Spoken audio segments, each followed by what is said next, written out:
ঘরে ফোনটা আনলে কি সন্দেহ তখন বসবেন ওখানে থাকুন থাকুন ওখানে থাকো এখন ডান্স করবি নি ওই তো ডান্স করতে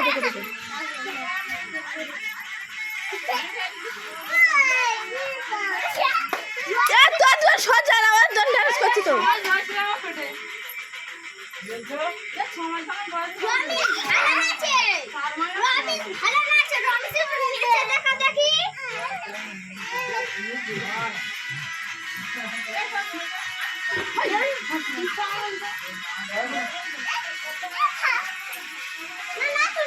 কত ভালো নাচে